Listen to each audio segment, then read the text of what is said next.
back to Conservation Baddies, episode 2. Woohoo, woohoo. Hey, it's Cam. And Hannah. I use I use they, them pronouns. And I use she, her pronouns. We are recording on Seminole. And IS land. And we And are Conservation Baddies. We're really close. We're very close, yes. This is a podcast where we talk about things and inform and highlight baddies in the conservation world that we know. And yeah, welcome back. The second episode. It feels good to be back. It feels amazing to be back. Wow. Yes. Okay. This doesn't really have anything to do with conservation. It has to do with the state of the world and how it's like nearly impossible to find funding if you're not going to a traditional four-year college. And I feel like talking about this because I've been I want to get certifications in like different things, right? Because like college is great, but like there's other ways to learn, and some courses it's just like they're quicker, they're cheaper, but I can't find scholarships anywhere for any of them. Like everything's either like a four-year university or a trade school. So that's very frustrating. And I just feel like I need to put that out there in case other people are having the same problem, or if people know of resources and they could like let us know or let other people know, that would be great. Because I'm imagining that other people have the same problem. Because sometimes you just want to learn like a special skill. And you don't want to have to like get into like crazy debt for it, you know? Yeah.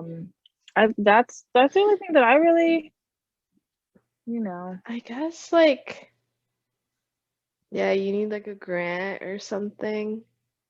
Yeah, it's very difficult. Have you tried emailing them, like the specific schools? No, maybe I should. Maybe I'll ask them if they have like, yeah, I guess I could ask them if they have, you know, like scholarships or, you know, financial aid. It's not like a traditional school. It's I don't even know what it would fall under. But yeah. So I'm taking like classes, right? About different like Florida species, and we were learning about like aquatic species. Yes. Are you saying it like that? Because I love aquatic species. Yeah, I want to go herping so bad. I'll go with you. I can't wait.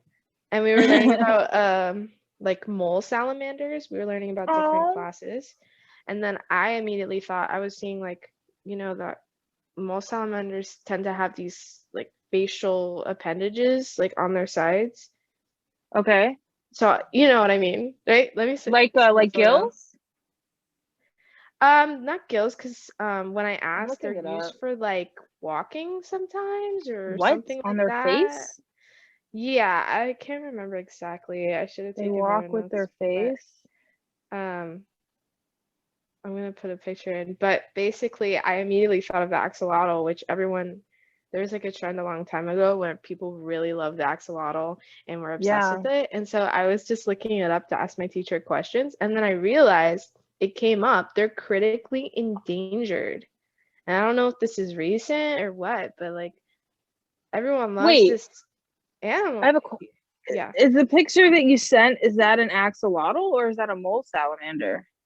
Both. Axolotls are mole salamanders. What? And yes, that's why I immediately thought of it, because all of them look like that. Like you think that it's kind of unique, but it's really not, because mole salamanders do have that like iconic, I don't know what to call it. It's the gills, right? It's like an external gills? I don't think they're external gills, but maybe they are for axolotls. But for the ones he was teaching, they were just used for walking and stuff. And the axolotl is actually known as the walking fish. Really? So I don't know, but that probably has to do with their legs more than the. So do you know why they're endangered? So I'm not sure why they're endangered, but I do have a good idea because we were kind of getting into why our mole salamanders are endangered, and it has to do with their habitat. Basically, mole salamanders, and let me get my notes out so I don't say anything that's inaccurate.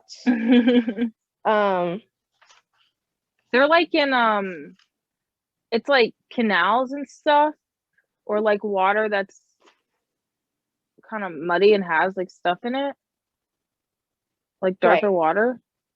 For them, they have like very specific, they can be aquatic, semi-aquatic, and terrestrial as adults.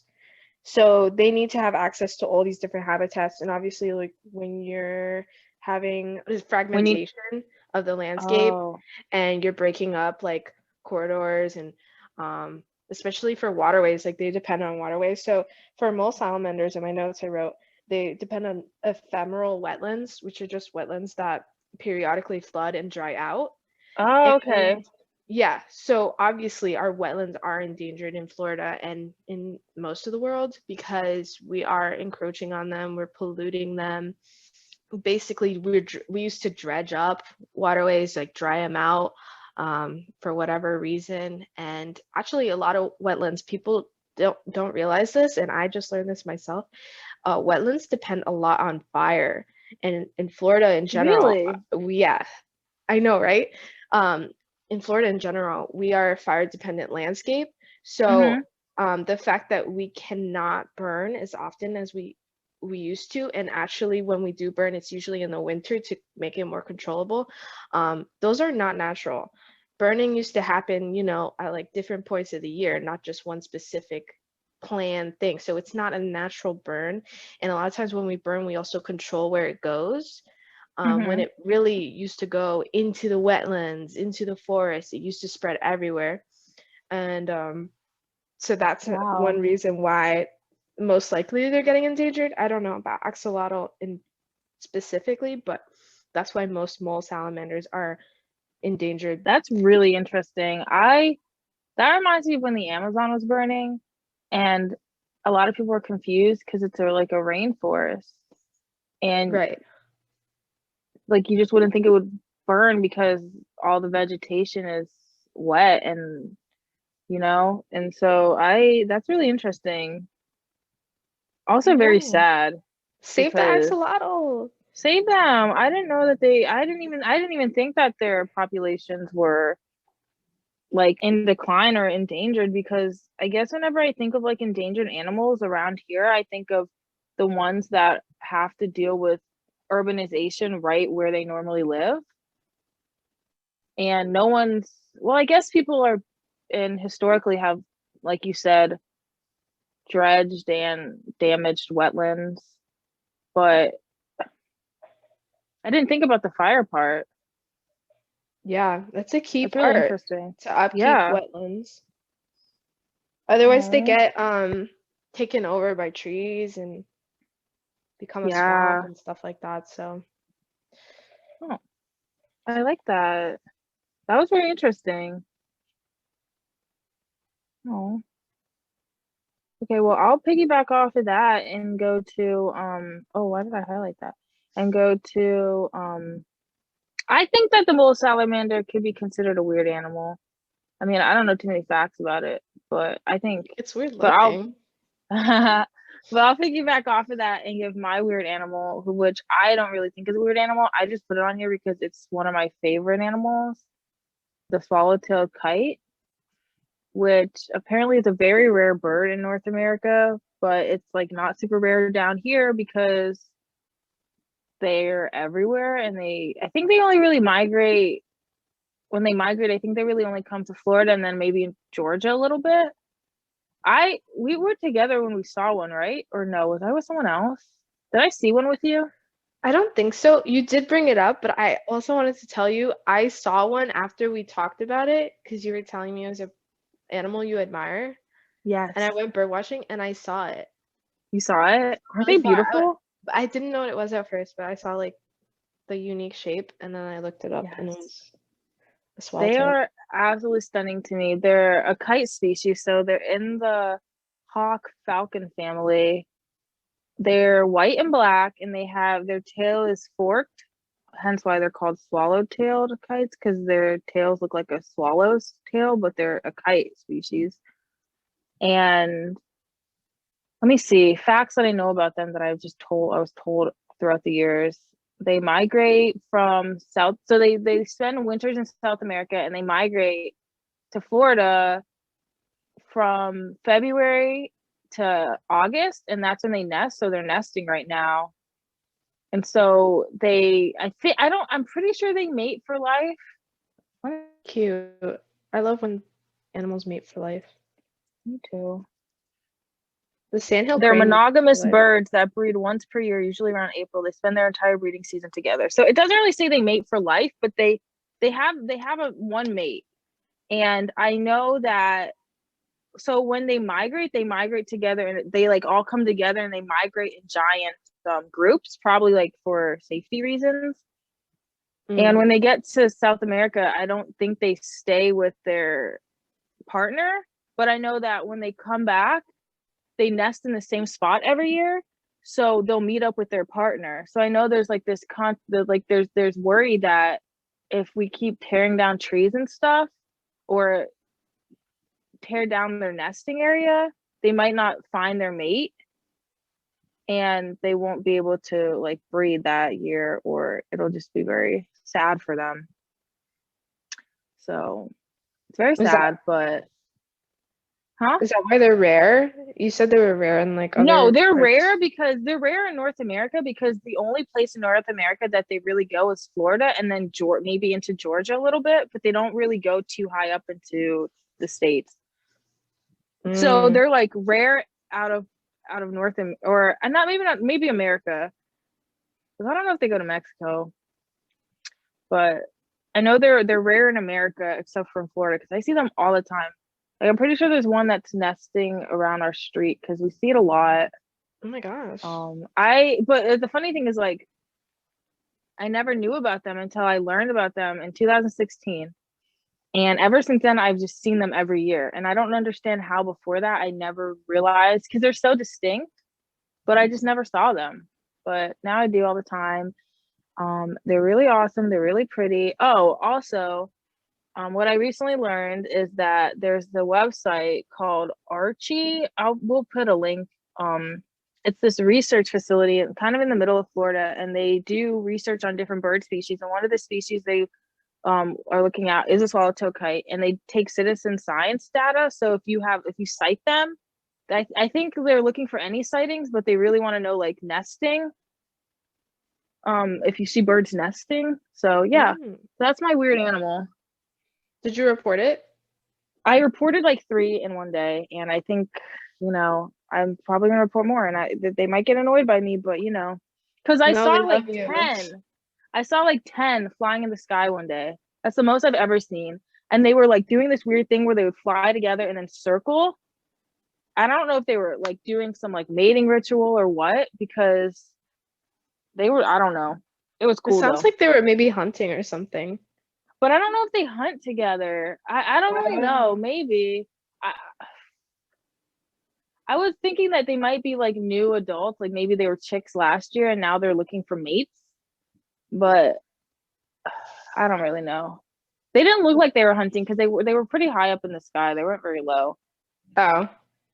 But yeah, but that's my animal. I think everybody should, even if you don't live in Florida or Georgia, I think you should, read up on it. And if you ever come down here, you could try to find it. And if you're here in the summer, they're really pretty. They glide in the sky like like they're just vibing. Yeah, and you brought up a good point, is like you didn't really see it until like you learned about it. And I've been noticing a bunch of stuff since I'm learning like Florida species. Yeah, isn't that crazy? It's like you're not aware of it, but once you know what it looks, and it's weird because like some of the things, like they're there. Like it's the only thing in the sky sometimes. I'm like, how did I not look up and see this?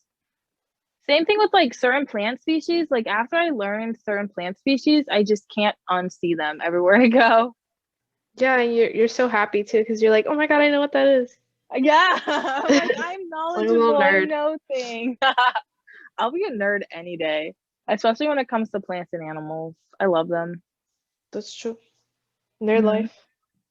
Nerd life. I think since I already talked about like the Yeah. species, then maybe I'll save next week, tune in. I'll talk about the ghost orchid, Yes. which is also a fire dependent Ooh. species. Real. Oh yeah, this is We what you were love, telling me about. You love your fire dependent species. I don't know, I'm just fiery like Me. that. Even though I'm a watery Ooh. sign. I was about to say, are you a fire sign?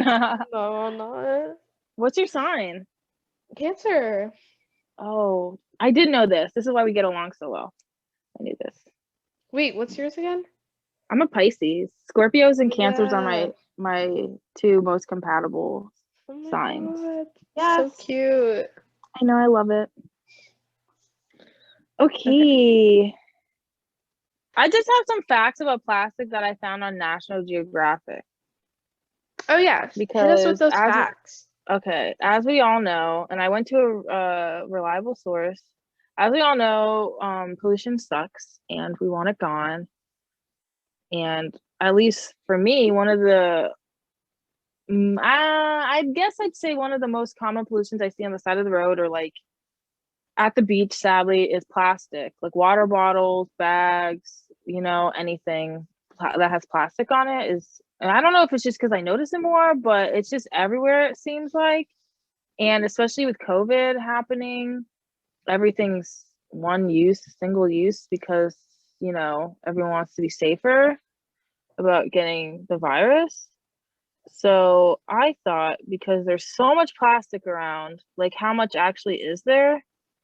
And according to National Geographic, um, so in 1950, there was 2.3 million tons of plastic produced in the 50s. Okay. Wow.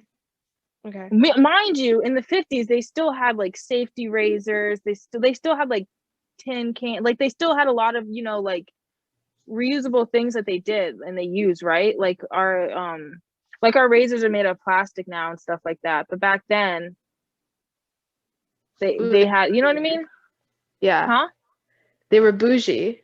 And now Yeah, we're they were getting back bougie. into metal razors, but We they're more are, and expensive. I have been thinking about getting one and I'm terrified about using one because Why? I'm just afraid I'm gonna nick myself. No, no, no, no. Cut my That's a leg. misconception because they're metal, so they're sharper and they're like they'll cut you better. You're supposed to nick yourself less often. Oh, okay. Yeah, I'm Because they're so working up the sharp. courage to buy one because I'm tired of buying plastic razors. But anyways, back to Okay. my fact that Yeah, I yeah, yeah. derailed myself from. So in 1950, there were 2.3 million tons of plastic produced. In 2015, there were 448 million tons, and it's supposed to double by 2050. And so I looked up, and a small car can weigh 1 ton. So like imagine like a car dealership, but multiply that by like a bunch.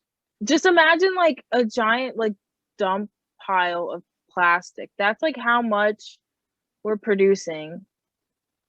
And then it says that every year about 8 million tons of plastic waste escapes into the ocean from Oh coastal no. nations. And we're a coastal nation. Like we have coasts. Florida has a lot of coasts. And they said that's equivalent to 5 garbage bags full of trash on every foot of coastline around the world. Ew. Isn't it gross? Yeah, that is really gross. That's why I want to do beach cleanups. Get those Yeah, I trash bags out of agree. there. But then, like, whenever I do that, right, and you pick up stuff and then you put it in recycling, I'm still like, is this really going to get recycled or is it going to end up back on the ground? You know what I mean? I feel like That's a there's a good bigger point. issue that needs to change. I mean, I definitely think beach cleanups and cleaning up things and picking up trash and throwing things away instead of tossing on the ground makes a difference and is really important. But I've like thought for a while that you hear that? Oh my God, they're The coming for you. sirens? What's going That was on? an They don't want ambulance. you to talk about it. Oh, Plastic sucks, basically, is what I was trying to say. well, I was gonna say And maybe no, if you we can. took it directly to a waste treatment center. I don't remember what I was gonna say. I Oh think no. I think the government needs, and this, let's be honest, this is never gonna happen.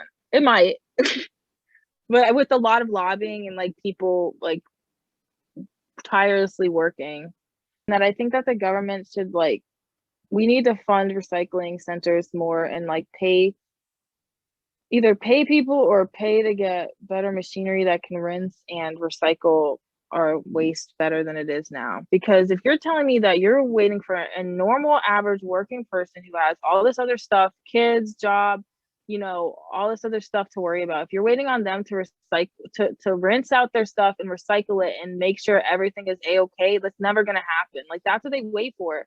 And that's why a lot of stuff doesn't get recycled, because they don't recycle it because, oh, it's not clean, it's not that. But like put money into like getting, you know what I mean? Like put money into that. Yeah, It shouldn't fall on like the individual person. It should be like a government thing, in my opinion. you're right. That's true. I doubt it'll happen, but I'll try to be optimistic. No, I agree. I think that, and I know there's a lot of people working on this right now, but it's just because of how money hungry and how capitalist America is. But I don't know. I don't know. I want to be optimistic about it too, but Well, that ties to my topic, space junk, because it's not just the US that's the problem, it's the whole world, right? mhm. So, in my topic, I found out that there are 8,000 metric tons of debris in space right now. And people are referring to this as the tragedy of the commons. Do you remember Oh, that from yeah. economics? Wait, I remember it, but I don't know how to explain it. So it's basically the idea that, and I'm summarizing it. I used to be super into economics. I am not an economics professional, but the idea that if something is like publicly owned, kind of neutral territory that everybody can use, which is space, everybody has satellites up there, that it won't be taken care of and it'll kind of be like drained out of all of its resources because nobody's looking out for anybody else. And so all the debris that is in the space right now is like mostly man-made objects, and it's important to think about because they're interfering with our satellites, which provide us all the amenities that we have, like weather forecasting, GPS, your direct TV, you know what I mean? So they're trying to figure out, I mean, it's a little late, but they're trying to figure out how to get this debris out. And Can't they just apparently, like what? can't they just like put a shuttle up there with a claw and grab stuff? Stop. No, I'm being so serious, because didn't they just send a rocket up there a couple weeks ago with more satellites? Like I don't know. I they didn't hear just about it. sent I saw they had like a rocket launch a couple weeks ago or like a couple months ago or something, and apparently they put more satellites up there. So now I'm thinking like, why put more satellites when you could just take stuff down? Well, that's what it is. So a lot of the things that are up there right now are old satellites that aren't being used anymore, and like literally just like excess spacecraft parts. And they literally don't take it down. Like I don't know if they were like, oh, we're gonna put it up there, but I don't think they thought about how are we gonna get Yeah, this stuff no, down, they were like only thinking of the first thing they needed to do.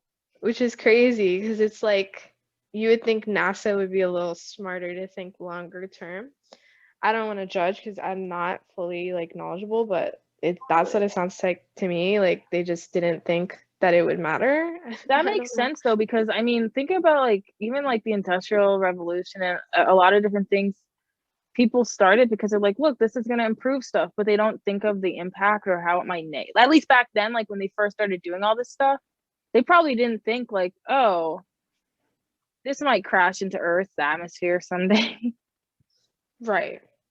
Because can't they do that? Can't those satellites like somehow get close enough to the atmosphere and like break through and fall? I Oh my don't know. gosh.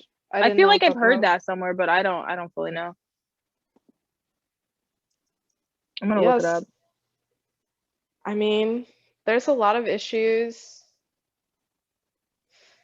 And I don't know too much about space to even give an opinion on how I think it should be dealt with, but it obviously needs to be.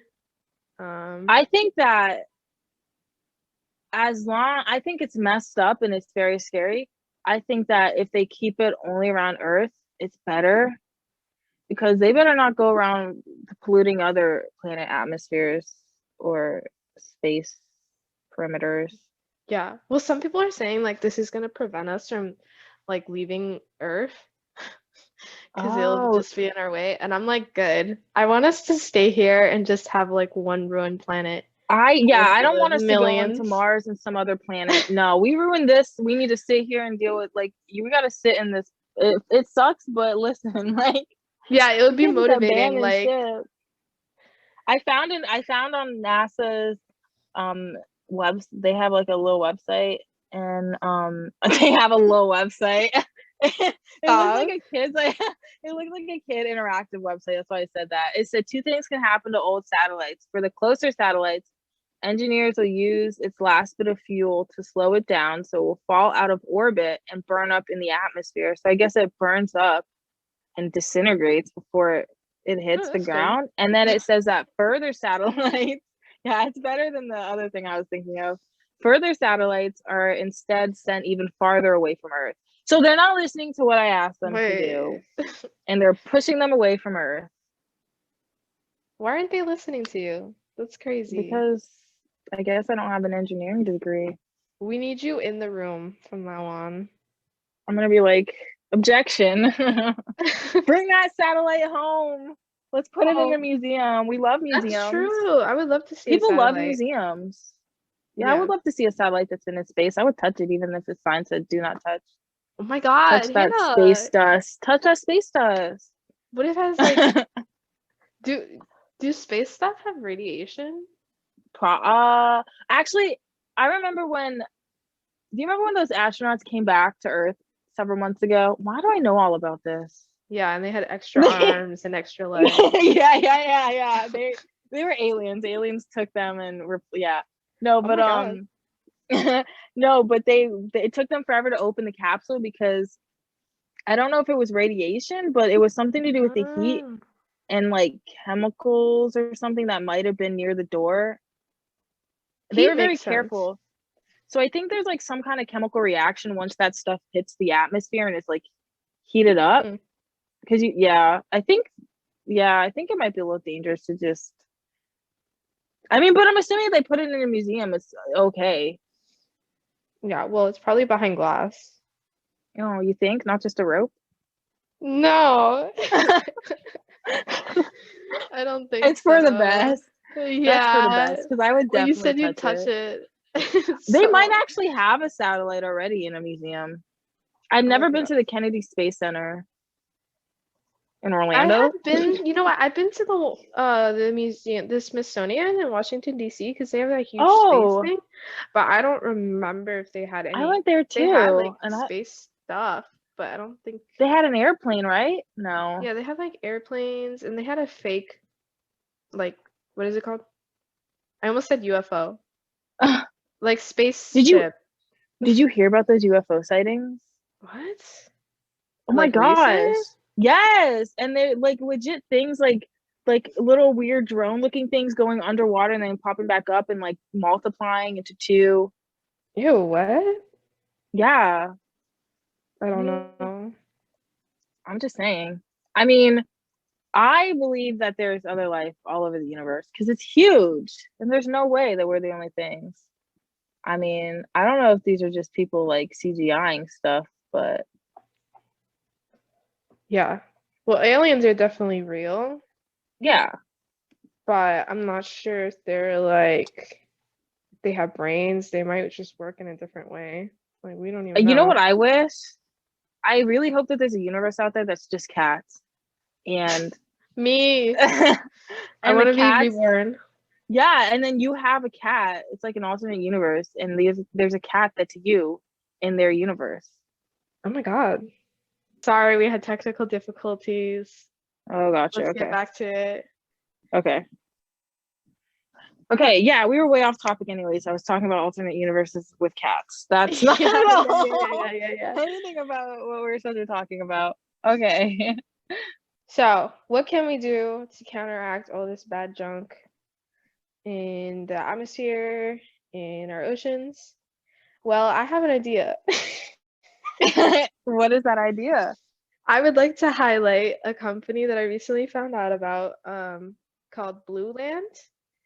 And Blue Land is a cleaning products brand that I'm not sure if it's in supermarkets or major stores, but it was on Shark Tank actually.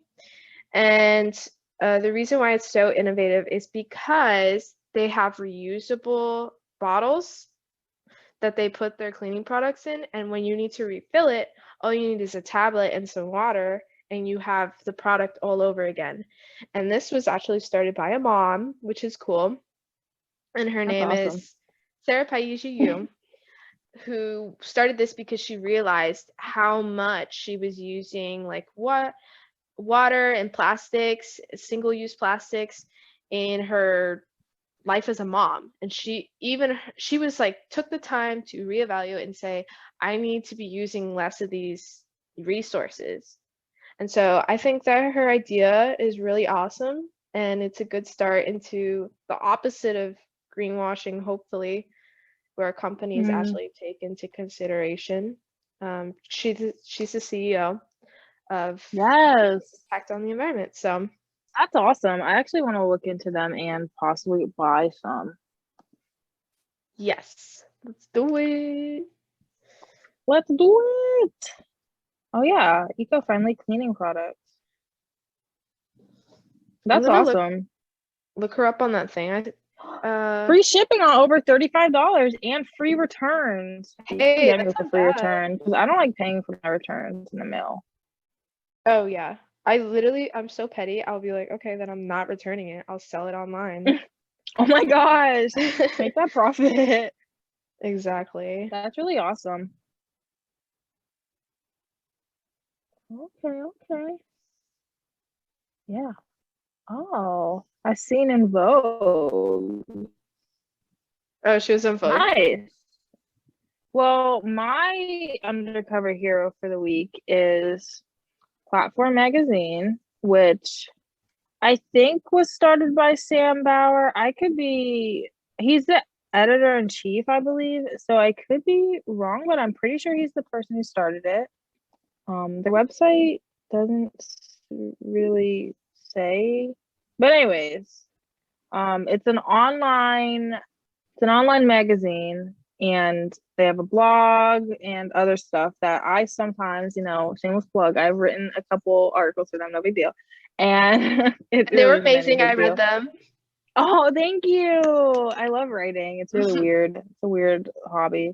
But they're an online magazine that showcases BIPOC voices in conservation, the environment, social justice, stuff like that. So I'll just read from their website. They're organizing communities, healing with communities, and speaking out for communities. So you have to be like a volunteer writer. So it says our volunteer team covers the stories from a perspective that meets the moment in which we live. So yeah, they're just really cool. We'll put a link to them also. Same with the cleaning products. If you want to either write for them or if you want to read their blogs or their magazine, I think their magazine is actually, let me not say if it's quarterly or not, because I don't want to,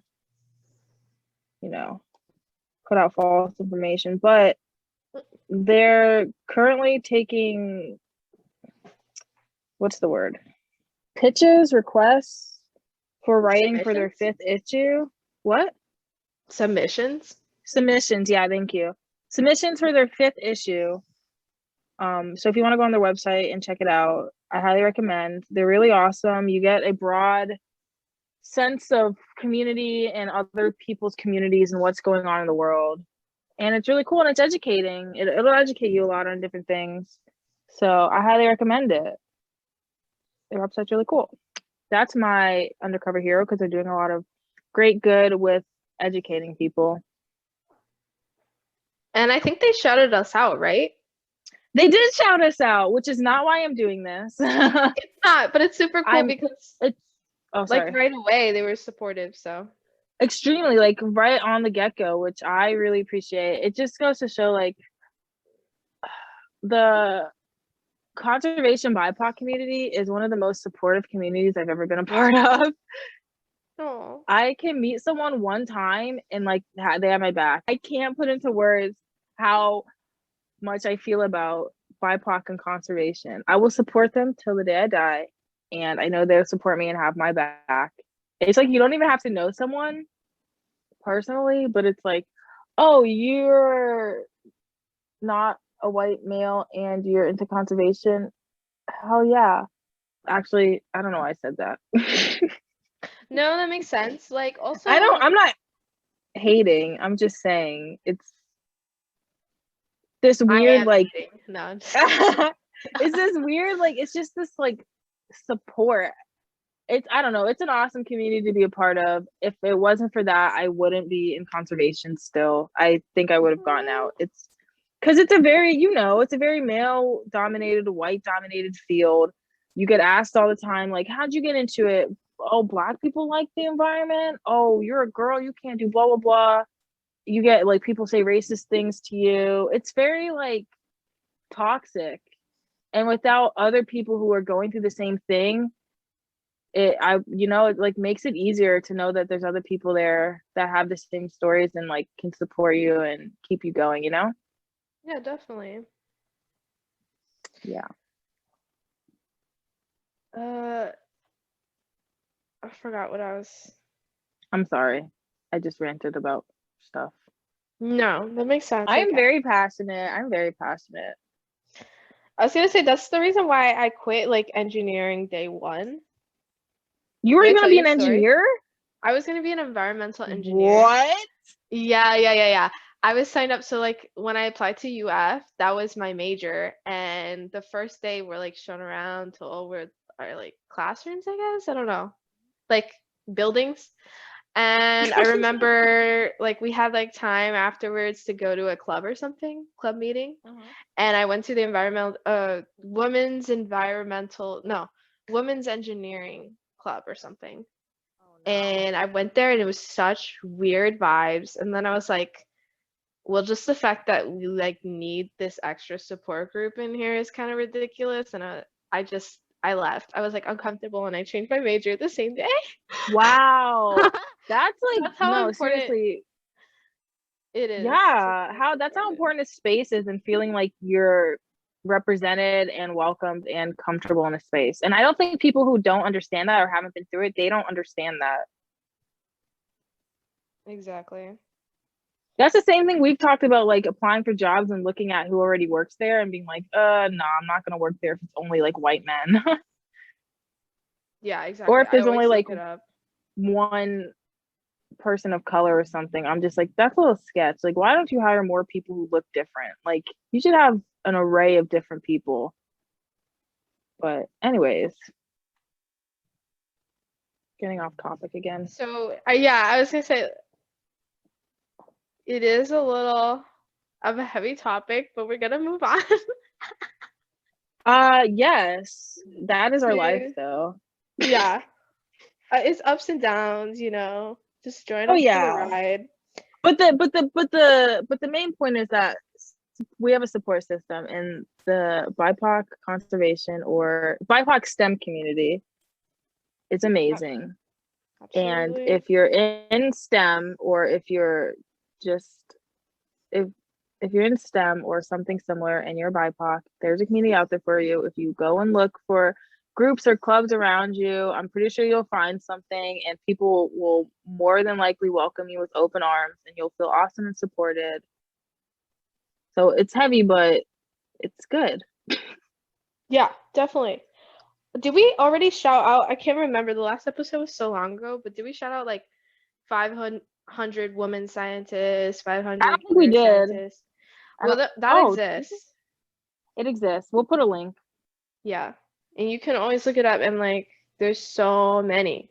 I mean, it says 500, but there's obviously more than More that. than that. And they post about it all the time. New people in the field that are queer or Black or brown or like religion, even all kinds of different people that you don't see, but they're doing great things.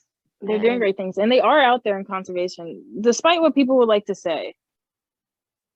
Because everybody lives in the environment, and we all love the environment. So. Exactly. Okay. On to recommendations. Okay, you go first. I'm gonna go with my reading recommendation. A book called The Three Mothers, which I heard about on another podcast, and I listened to the audiobook. It's a book about Martin Luther King Jr., James Baldwin, and Malcolm X's moms, and how they grew up and how their upbringing and how they saw the world influenced those three men who had very big impacts on the civil rights movement. And I highly recommend listening to it, especially if you're a Black woman, because that book was very inspiring and it made me feel like a badass, just because Black women all over the world have been dealing with what these women had dealt with for generations, and they still are. I listened to it a while ago, so I'm like, I should have written notes about it. It's just really good. I don't know. It's like it's just a good book because it kind of goes through like backstories that no one really told. And I know that the person who wrote this book, it goes into, so the person who wrote it, Anna Michaela Tubbs, sorry. She, at the end, she like talks about, or maybe it might have been in the podcast that she talked about how the lengths that she had to go to get all these stories because they just weren't written about. And there's a lot of very sad, emotional things that happened to Black people back right after slavery and during the civil rights movement. But I think it's really important to read or listen to, because it just gives you a different perspective. Like, I feel like in school I know in school that they whitewash it and they make it seem more of, I don't know, I guess I want to say like fantasy, like, oh, it's bad, but look, it's like they don't give you like the gruesome, you know what I mean, like the gruesome details, like what actually happened and went down. Right. So I think that book is very educational because it's empowering and it like shows you these three women who like went through a lot, but it also gives other stories about the civil rights movement and what happened. So I highly recommend either listening to that on an audiobook website or app or reading it. It's a really good book. Highly recommend. Awesome. So it's like historical, or it's historical fiction? It's historical. No, I don't think it's historical. It's not fiction because it's all true. Well, but it reads as a story. Okay. Yeah, I was just thinking like a biography. It has a story, and it kind of goes. I was listening to the audiobook and it got kind of confusing because it like hops, like it'll go like from, it doesn't like follow one story completely and then start the next. They're kind of like they do like leapfrog, I guess. I don't know what I would say. It's like they talk about all three mothers like throughout the book, and it kind of goes back and forth, if that makes sense. Right.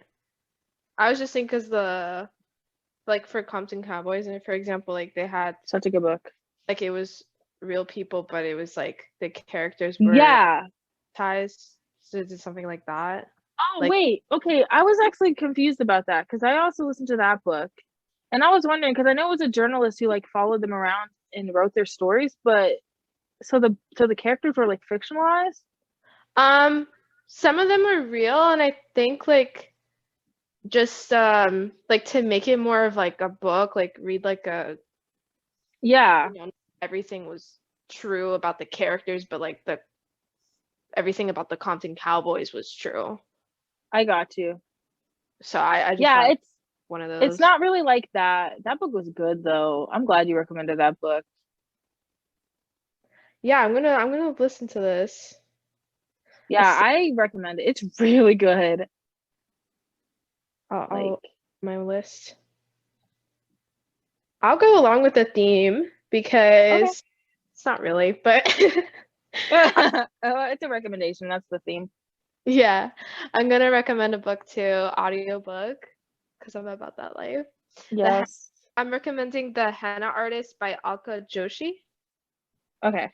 And I didn't look up how to pronounce it, so I hope that's correct. But the main idea is this is like fiction. It's about an aspiring henna artist that moved from a more rural port town to Jaipur, which is like this rich urban city. And she's working on the hands and feet of basically, elite rich ladies. And it just goes through her story and how she's working on up, and she wants to save enough money for her family to come over eventually, but they're all mad because she actually left a marriage, and it's this huge mystery of like where she is and everything. So I highly recommend it. It was really entertaining, but also it had more serious themes. Like I just wanted to give a warning, like it has domestic violence, it brings up abortion, racism, and it has like British people in it, so you already know like some shit's about to go down. Literally, I was. But yeah, at one point, she imitates a parrot. So this is a true What? tour, okay? What do you mean? She imitates a parrot. Just there's like a parrot in the story at one point, or a bird. I can't remember if it's a parrot now. But yeah, she even imitates the bird. So you're immersed, okay? Imitates it how? I don't understand. In her artwork? No, she is the voice of the bird at one point. I need to read this book. Yeah, that's all I could say. Like, she's just a bird. She's like cacawing and cahooning. I don't know. Okay, so it's like it's like fictional, but it has like realistic stuff in it. Yeah, I think it touches into like the caste system. Not set in contemporary. Well, it kind of is, kind of isn't. It's like in the 1950s. Oh. Good insight if you don't know much about the caste system or like Indian culture, I guess. Yeah. You can read it. But yeah, it's not as your recommendation. Like, it's not as historical at all. It's like more following the life of this young lady, basically. Gotcha. That sounds cool though. So she's what? She's super badass. So I love badass women, so I'm gonna listen to it. It's an awesome recommendation. Thank you. Woohoo! Like royalty. What? We're audiobook royalty. We are. They should sponsor us. I'm just saying, eventually an audiobook company needs to sponsor us because I don't know. Audiobooks I don't have the attention span to sit there and read a book anymore. I listen to audiobooks when I'm at work. Yeah, that's good. So I like my drive. Yeah. But there's no what? There's no other time that I really can do it. Like, depends on work. Like, it has to be like a little mindless so I can really. But yeah, like if I do it in my spare time, like I'll try to do other stuff at the same time. Like at work, I just do the same thing sometimes every day, so I don't have to pay attention to what I'm doing. Your little shrimp. Much. My little shrimp. Your shrimps like that? Do they what? Them? Your shrimpies. Do they listen to your audiobooks with you? That'd be so cute. I read it to them. I recite word to word to them. Yeah. The other what? I know you don't really, but I really want that to happen. No, the other day, one of my coworkers, she was like, "Oh, what can I do to help?" And I said, "I think you should go individually hug every single shrimp." Oh my God. I think they all need hugs. No, that's true. Yeah. 100%. Did she do it? Yeah. No, she would have been there like for a month. She would still be there right now. There's a lot of shrimp. We have like hundreds of thousands of shrimp. Okay, good point. Yeah. Now we're gonna interview Lizzie, our guest for this episode. Lizzie Sherr. Person focusing on marine pollution, but also just general like microplastics and trash and waste. Yeah. Yeah. Awesome. Thanks for making time for us to talk to you, Lizzie. Yeah, for sure. I think your podcast is a really cool idea. So happy to be here. Yay. I know, I'm excited for it. Are you okay with going by Lizzie still? I don't know if you're okay with that. True. At this point, I have so many nicknames, so I respond to any of them. Yeah. Gotcha. Okay, cool. I just wanted to make sure. Thanks. Well, you could introduce yourself like with whatever name you prefer, what you're doing right now. Your pronouns. Yeah, your pronouns. Okay. So I'm Elizabeth or Lizzie or Liz. I go by she, her. I'm from New York and I study at the University of Florida with Cam and Hannah. And now I'm living in Barcelona after my master's in Europe and I'm working here. So happy to be here. So cool. What are you doing in Barcelona? Like, what's your title? Yeah, so it's interesting because my master's was in marine science, but actually this job I have right now is a nonprofit from the US, but working internationally for protecting tropical forests. And I do like the marketing and communications for it. It's a new nonprofit. It's very interesting because it's like a nonprofit that also kind of works as a startup since it's new.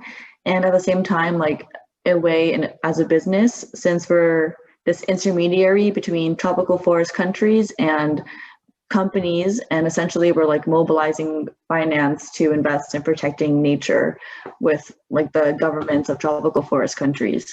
So we protect forests at really large scale because it's like the fastest way to reduce emissions to meet like the goals of the Paris Agreement, essentially. That's so cool. So you're like hands-on, like you're like hands-on, like at the forefront almost of like conservation. That's really cool. Yeah, it's a very different aspect of conservation because we're not like doing the studies in the forest and measuring the carbon or anything like that, but we are doing like the important stuff that needs to happen in order to get a bigger impact in the next decade. So even though I probably won't see the impact happening anytime soon, I know that I feel good I'm doing something that's protecting nature and mitigating climate change, or eventually will. Yeah, that's sick. So wait, how did you get this job? Because I've always wondered, like, Lizzie goes to the best places. I don't even understand it. It's like one place to the other, nonstop, or at least that's how it feels. Yeah, it was kind of funny because basically, like last year when quarantine started in Spain, it was pretty rough, not gonna lie, being not able to leave my apartment. Naturally, I got a TikTok and I started using TikTok for a bunch of random types of content, but some of them were sustainable videos. And I made this one video that about how in Europe you can buy eggs and they have numbers on the eggs, and with those numbers you can tell if it was free range or not. And so I made a video about that. And normally TikTok like releases your videos based on your geolocation. So it somehow went to my now boss, who's in Spain. He's from New York, but he's living in Spain because his wife is from Spain and his kids have TikTok. So when he saw this video, he reached out to me and he said that, hey, like I see you're graduating your master program. I have a new nonprofit. We can set up a Zoom meeting to see if you're interested. And it started off as an internship and led into a job. So basically I got it through social media. That's sick. Oh my God. That's crazy. So wait, I have to admit, I haven't seen your TikToks personally, but so they went viral? Oh my gosh. Actually, as of this past month, it grew like substantially. My content before was kind of random, but I always wanted it to be like for sustainability and cleanups and ocean facts and stuff like that. And I started, since I've been in Barcelona now, I started doing beach cleanups here since I'm really close to the beach. And to my surprise, it just blew up in the past month. I went from like 24,000 to almost 100,000 followers. Oh my God. Yeah, I'm still really surprised. What's your TikTok? If you want to It's give it. yeah, Liz Living Blue, same as my Instagram. And Do you want us to promo that, or you don't want people to? yeah, I'm more than happy to, because it's not like I'm not trying to be an influencer in any way. I'm trying to be an educator, and I'm so surprised that people are really interested in me picking up trash. I made I made a challenge saying that I will pick up one piece of trash for each new follower, and I didn't think it would get like huge, but it did. And then I realized, okay, I can't do this all by myself, and the point of these videos are to inspire you to pick up trash and also to become more aware of the trash issue. So I have people commenting like from all over the world, like, hey, I'm in Finland and I went with my mom to pick up trash, or hey, me and my sister picked up trash in Switzerland today. We got 50 pieces, we picked up 200 pieces. And I'm really happy because it started off with me picking up trash alone, and now it's like people around the world have been inspired to pick up trash too. And together it's a small difference in the grand scheme of things, but it's still a difference to me. That's awesome. So my question is there that much trash like you're finding? Because like 100,000 people, that's 100,000 pieces of trash. Have you collected that much and like way more? Oh my gosh, yeah. Right now I'm at like around 25,000 pieces, and I have to actually add a new video for everyone else's input from their comments. So I spent some hours just counting the comments for people picking up trash, and they've picked up like in the past 3 months around 30,000 more pieces around the world. And it seems like a big number, but it's so easy to find this much. Like I can go outside to the beach and in 1 hour pick up like 600 cigarette butts. It's just crazy how much trash there is. And even though the beach seems clean, we have cleaners come every day, there's still just so much hidden in the sand, or people leave bottles and cans. And it's not like, even though we have cleaners, it's something that 4 people a day, we can't fix it all. So I think even though the beach looks clean, like when you realize the issue, your eyes are just much more focused to the trash. Yeah. That makes sense. So one of the questions we were going to ask you, which kind of like ties into this, is do you think that as a society we're ever going to overcome pollution and littering like that? I think it's more of a question of like, not so much will, but when. I think it's not like will we, it's like we have to, because we are slowly moving to more sustainable products like biodegradable plastics and things like that, but it is more expensive. And I think the generation below us, like our generation and the younger generation, are the ones who are seeing these impacts and really want to make their life better for now and for our futures. Make life better, meaning preserving nature. So I think there's like lots of movement towards not just picking up trash, but using less plastic and making more sustainable choices in the things you buy and the things you eat. I'm trying to be positive. It's very overwhelming, especially when you watch documentaries like Seaspiracy and you see the Great Pacific Garbage Patch and all these fishing nets that are taking over the ocean. Our world has become covered in plastic to the point where you find microplastics. There's studies of microplastics found in rainwater in the Arctic and in France, and there's microplastics in the placentas of unborn babies and in our fish. So it is consuming us already, and we don't know the effects of it yet. Plastics do absorb pollutants, so it can be something very serious for our health. And I think we have to make like much better and faster, more urgent actions before we get to those serious consequences. So I hope in my time, I'm 24 years old, but I hope in my time I see a big difference. Yeah, I hope that too. In our lifetime, we see positive changes and actual outcomes. Yeah. We talked about the microplastics in our last episode, how they were found in the Mount Everest, which is like one of the highest point in the world. So we know it's everywhere. It's just a fact. And it's in babies. Unborn babies. I didn't know the placenta thing. That's kind of crazy. Yeah, it's like they didn't even make a step in Earth yet, and they're already impacted by our anthropogenic, consumerism. So it's quite sad. sometimes. That's insane and disgusting. Oh my gosh. Yeah. So, I know like through your TikTok and like through your following, you've like helped people like learn how to pick up trash. But since you started doing it just like you said, just with you only being by yourself picking up trash, and I know it can be intimidating to do that. Do you have any tips on like how you just like did it? Was it just because you were so passionate about seeing all the trash that you were just like, screw it, I'm just gonna do it by myself? Because I know like when you're just one person, it seems very overwhelming. Hmm. Yeah, that's a really good question. I started doing like cleanups, I think since I was in high school, but they were often by myself and very occasional. And in University of Florida with like the Surf Rider Club, we also did sometimes often monthly beach cleanups. And it's always more fun with more people for sure. But I would definitely say yes, that it's because it's something that I'm passionate about and it really like bothers me. And so instead of doing nothing, I think, okay, why not spend like 30 to 1 hour picking up trash? It's not going to solve the entire issue, but it makes some difference. You know, maybe that piece is not being eaten by a bird or tangled by a fish or something like that.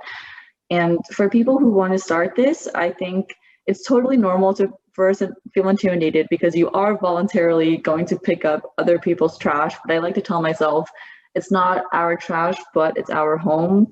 And if you're a bit shy at first, that's okay. Maybe go with a friend or a relative.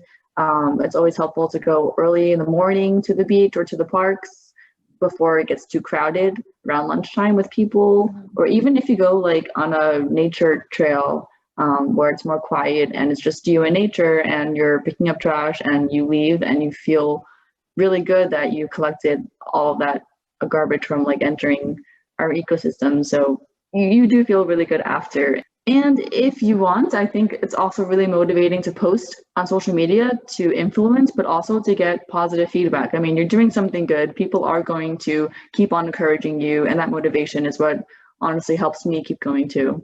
Nice. I like that. It makes sense though, with when you were saying like you had a goal of like every one follower, one trash. Like I think that really helps with how overwhelming it feels because you have a tangible goal. Mm-hmm. We have to get Lizzie to 100. What was it? 100,000. Come on, I actually was thinking I might need to like cap it at 100,000 because then it would just be continuous and it goes like does go in parallel to the issue. It is continuous and like never ending trash. But at the same time, I want to start other challenges and do kinds of other series of things like that. So we'll see how it goes. But it's really nice to know that people are helping the challenge as well. I was gonna ask you, like, are there any other things other than just like litter and stuff that you're passionate about and want to like shed light to in the future and stuff? Besides litter and stuff, yeah, like the daily choices that you make in life on your consumerism is something that I really want to show people to be more sustainable in ways that don't often require you to have money for. Because I think there's been this whole sustainable movement about like, oh, buy this, you're going to be more eco-friendly with these kinds of products. And sometimes these products are expensive and sometimes you don't even need them because we already have utensils, for example. Instead of buying bamboo utensils, which are very cute, you can just bring, utensils from your home that you already have. Or instead of buying all these like new cotton bags, you can also, it's okay to reuse your plastic bags and wash them. They're going to last. There are many ways that I think we need to focus sustainability, not in terms of trends or putting it more towards consumerism, but just simply like repurposing items in our household and our daily lives. Because at the end of the day, like if you're buying something to do better, you're still, buying something. So yeah, you're still adding to the problem in a way because they have to make the product you're buying. Yeah, which is some of the products out there are really great, but some of them as well, like you don't need to have them to feel like you're sustainable. I saw a TikTok a while ago and it was like, yeah, totally buy like the shampoo bar or something. But if you have shampoo left over, don't just from your old bottle, don't just throw it away, like use it fully and then recycle that bottle, stuff like that. Like don't just switch automatically, like what you bought, you already bought it, so you can still use it. Exactly. Like first finish everything to the most that you can. I definitely agree with that. I actually have a question going off of that, and I might do research for the rest of the episode, but what's your opinion on like products that claim they're biodegradable or like bamboo? Are these things like actually good? I know some products are biodegradable, but it takes like 1,000 years to, go back into the earth. Like it's not really biodegradable, and some products aren't really recyclable. So how do we know what's good and what's bad? Yeah, that's actually a pretty difficult question because there's lots of greenwashing out there. I think it's really important to ask yourself all these questions before you do buy a product and research the company. You can even email them and ask them more specific questions. There was this one company that was, I know, like selling t-shirts for, if you buy a t-shirt, they provide like some of that funding to go towards protecting an extinct or endangered animal. And I looked into the t-shirts and they said that it was like zero waste, but they were still using cotton from all over the world, and it wasn't organic cotton. They didn't disclose where that cotton was coming from or the labor rights with that cotton. And because it was zero waste, they had wastewater and from making the shirts, but the wastewater was still being treated in a plant. So yeah, in a way it's being repurposed, but you still have like, this residue. So I think it's really important to do your research and exactly as you just did, like ask yourself those questions. And the more transparent a company is, like the more I'm more comfortable buying something from them. So if they don't want to answer those questions, then like that kind of shows to the character as well. Good point. You also used the term there, greenwashing. Is that? Yeah. I've never heard that before. Oh, really? I don't know if Hannah has. Yeah. I haven't heard it. What exactly is your definition of that? Oof, I don't know if I have an exact definition, but it's basically when a company or organization claims that they're doing something good for the environment, mostly for marketing purposes, but the actual impact is very minimal or not really important in the end.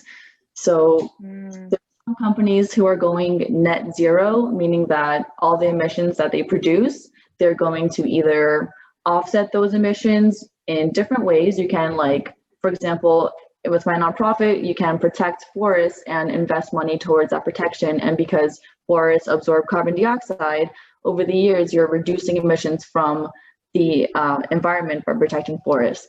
But some companies are claiming to go net zero. Many countries are also claiming to go net zero, but that will take like many years because we need decarbonizing technologies like, more cars that don't use fossil fuels and all these kinds of technologies that we're still developing. So it will take some years for that. But there are companies who claim, like, I don't want to maybe put them on the spot, but like Nestle, for example, a huge producer of palm oil and plastic, and they're one of the Pepsi and Cola, they're one of the most like biggest plastic producers for 3 years now, and they claim to have these new climate goals, but I think they're only doing like some recyclable bottles, and maybe they're investing in nature, but they're not really changing their supply chain. So they use like greenwashing as a way to market that they're making these changes, but they're not stringent enough or urgent enough in terms of like what the climate actually needs from them, as like they're these huge companies that create all these problems.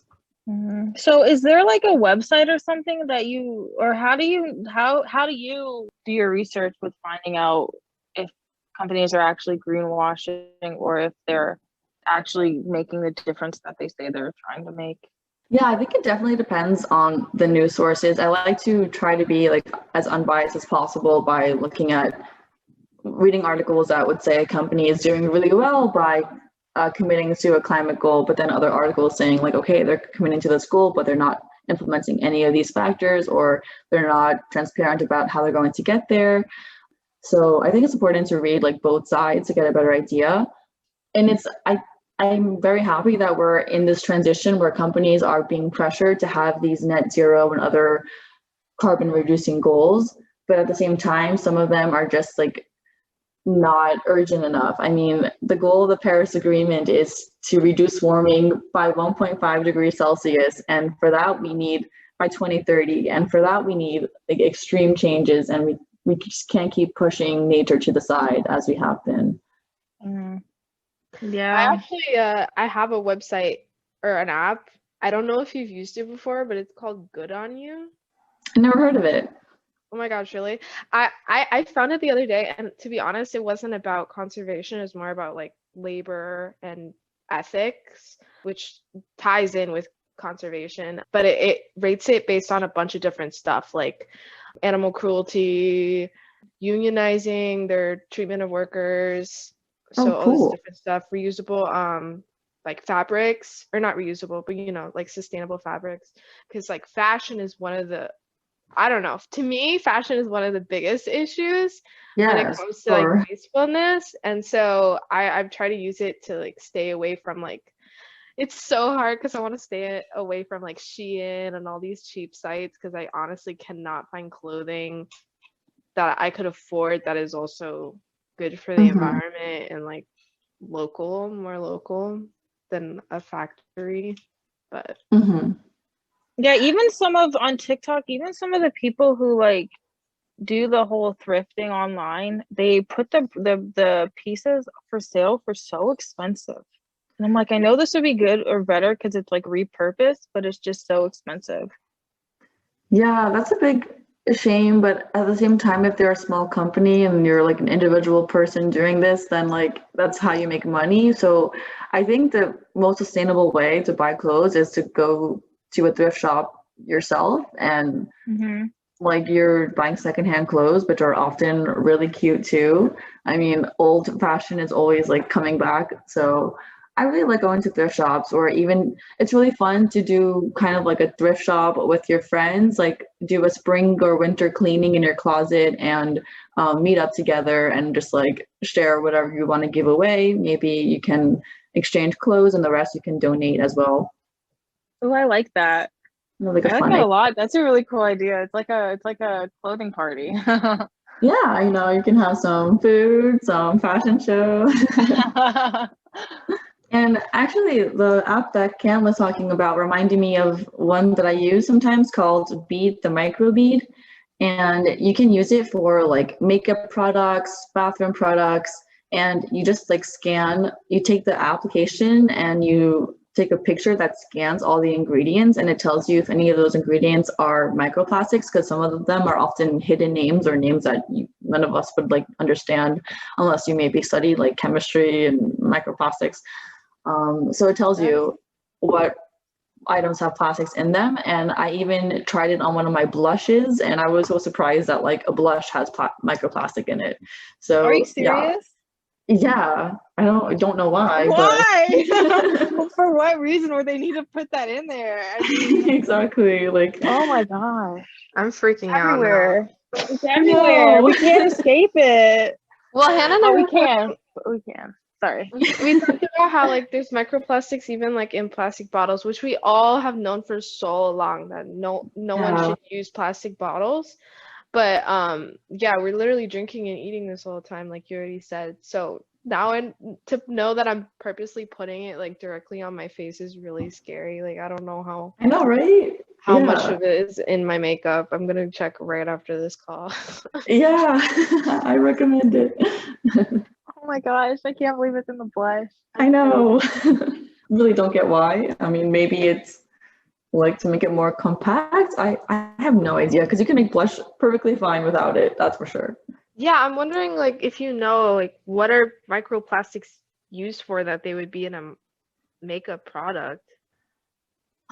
I'm I guess like they like kind maybe they coagulate, like they combine together to make the product like more absorbent or something. But I really am not 100% sure. We might research that for this show. I googled it. It says microplastics are used in cosmetics for a variety of purposes, mainly to assist with the feel and finish of the product. For example, silicones are used to give makeup products a slippery, soft feeling that is desirable, Oh wow. according to gloworganicbrighton.com or .co. I mean, I know that they put like they'll use like weird things like wax on candy to like hard candies for the outside. So maybe it's Yeah. something like that. Is wax microplastics? I don't think so. That was probably a really dumb question. No, I mean, I actually don't know either. I don't know either. Oh, it says 3 everyday foods that contain microplastics. No, we don't need Fruits. this again. Okay. I won't do it. I think it's a Mhm. wax. Like Okay. sometimes if I go to Walmart to get apples because they're cheaper at Walmart, they have this thick wax over them, and it's like so gross, and you have to like clean it off. I don't know why they do that, but I'm wondering if that's microplastics. But anyway, I think it has to do with the appearance, like to make the apples look more shiny and healthy looking, even though it's not. which makes no sense to me because the appearance that we like as a society we quote unquote like is so unnatural looking. Like fruit's not supposed to look perfect. It's just a fruit. Exactly.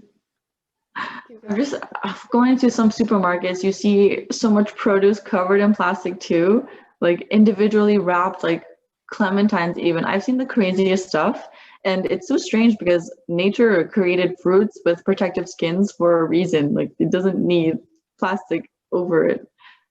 It makes no sense. I was in Yeah. the grocery store the other day, and the person I was with put the fruit.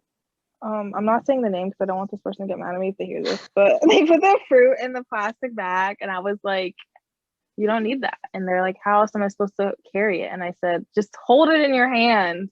It's not that hard." Like, I forget what fruit it was, but it definitely had a covering on it. It wasn't like, I don't know, grapes or something, but You don't need to put the fruits in individual plastic bags for the cashier. Like, I never use them. I just put them in the cart, and I know I'm going to wash them when I get home anyway. So, like those plastic bags, unless you have a dog and maybe you want to use them for like poop bags or something, they just get thrown away in seconds. yeah. And I didn't even think about the poop bag idea. That's actually smart if you do have them lying around. Yeah, trying to think of ways to repurpose. I like that. Yeah, it's like actually thinking of how can I use this again? That's nice. I don't know if Cam wants to ask any other questions that we've written No, out. I think we covered it all and more. Sorry if we put you in the spot a little bit, but you're just so knowledgeable. And honestly, yeah, you know inspiring. so much. I was inspired after like the first 5 minutes. I'm like, all right, oh my gosh, thank you. Today, and I feel like there's still so much to learn as well. And I mean, this conversation was really, really interesting for me too. I was thinking a lot, and I love conversations that get my brain going. So I appreciate it. Yay! Thank you so much again for being on. You're amazing. I kind of want to talk to you more just because I know like you got your master's in a bunch of other countries and all this other stuff, but you're just what you do is so cool and awesome, and how you're an activist online and just awesome. Oh, thank you. I'm so happy that we studied together in the conservation field, and we're still trying to, use our knowledge to benefit that field. So it's really cool to see after some years we're all passionate about it. I really like that. Yes, we didn't get tired of each other. Wait, I actually had I hope it's not too lengthy of a question, but I was interested because you were doing microplastics from like day one freshman year, and I wonder what you think of your research project now, if it still holds up in your mind, or if it's what got you into everything. Counter question, what was the research project? So it was like a quick summer internship, so it wasn't a very long study, but it was I was interested in microplastics, and I also really liked ctenophores, which are those comb jellies. They're like the jellyfish that don't sting. So together I was like, oh, microplastics and ctenophores, what are their interactions? And we put them in like separate different ctenophores in separate tanks, and we would feed them phytoplankton and also put microplastics in their tanks, and they would eat the microplastics, and you can see it with your eye because they're clear and the microplastics were colored. But they would also expel them after like 2 hours for digestion. And it just goes to show that like these are animals that are eating microplastics. These are animals that get eaten by turtles and other kinds of marine animals. So it had some more potential for like future studies of marine plastics, microplastics, and the marine food chain. But it was a good start, and I didn't continue it, no, but it did perk my interest in realizing like that this issue is much bigger than we know. Like there's still so much that we don't know about how it interacts with animals and our food systems. Do you have any other research or anything that we could link under the episode? Well, for my master program, I did like my thesis. It was for marine policy, actually. I actually might be joining a conference in June to discuss it, but I'm not sure yet. I can briefly talk about my thesis. It's more with marine policy, so it's quite technical, but I'm happy to talk about it too. Why not? It could be practice for people who don't know anything about marine policy. Okay, I'm going to try to make it as simple as possible because it is like super intense with the words they use and all the abbreviations. But basically, we have these areas in the ocean called areas beyond national jurisdiction. They cover nearly half of Earth's surface, and they basically represent the parts of the ocean that are not governed or owned by any country or state. So even though this is like most of the ocean, most of it is unprotected or unregulated.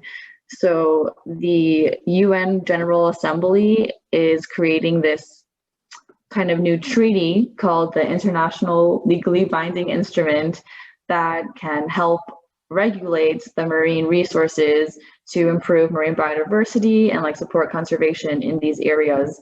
And so it's a very complex because it's trying to make agreements with all countries on the resources of the ocean that no one really has a direct right to.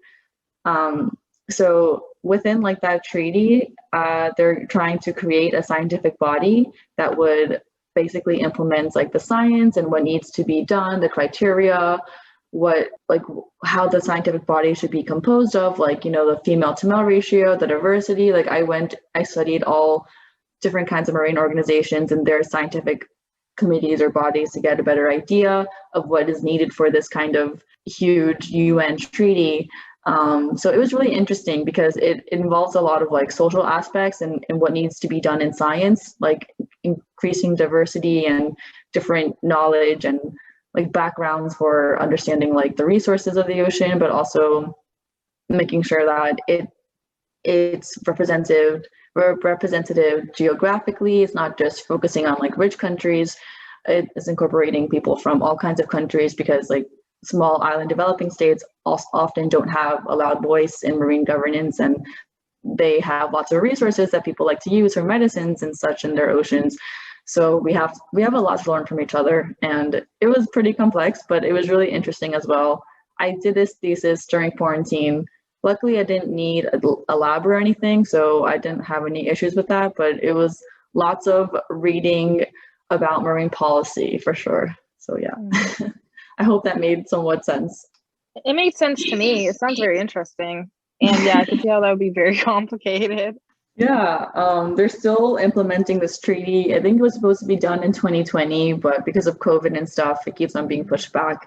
And in general, with policy, the deadlines are often very flexible, is what I've learned.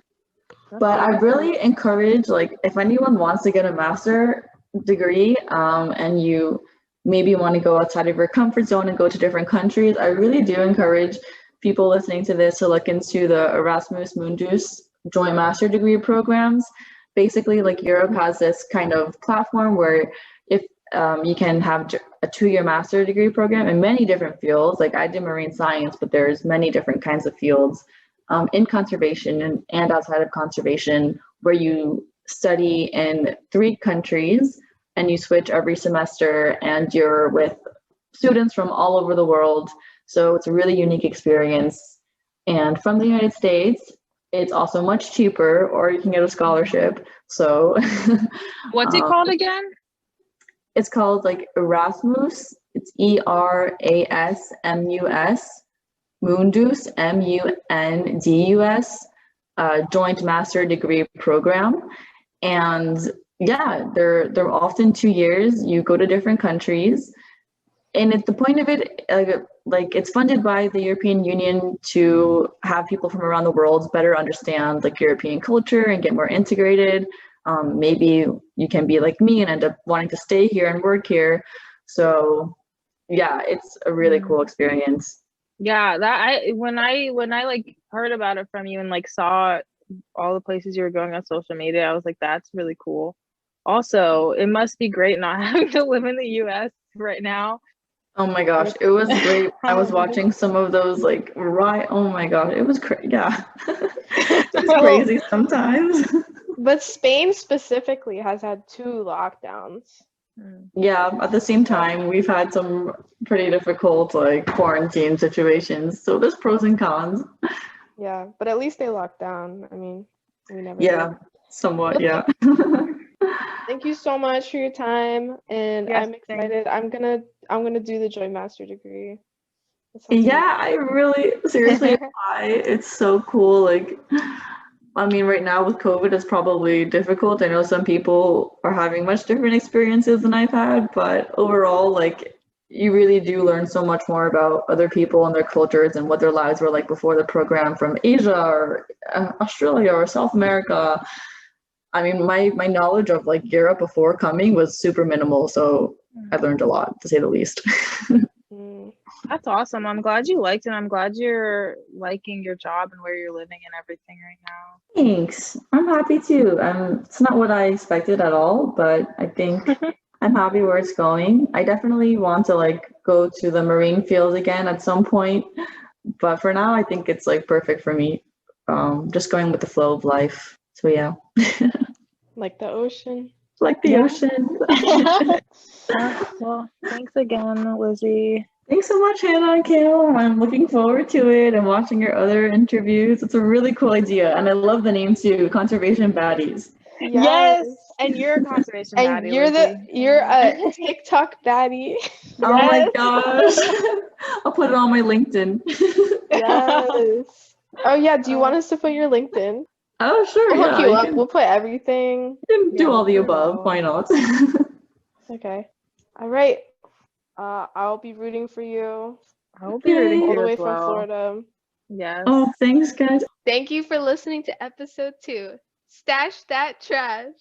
Stash that trash, baby. If you want to be a conservation baddie, you need to learn how to stash that trash. True. And it's where you stash it too. Yeah, make sure you're stashing it in the right place. We're watching. Oh, okay. Oh.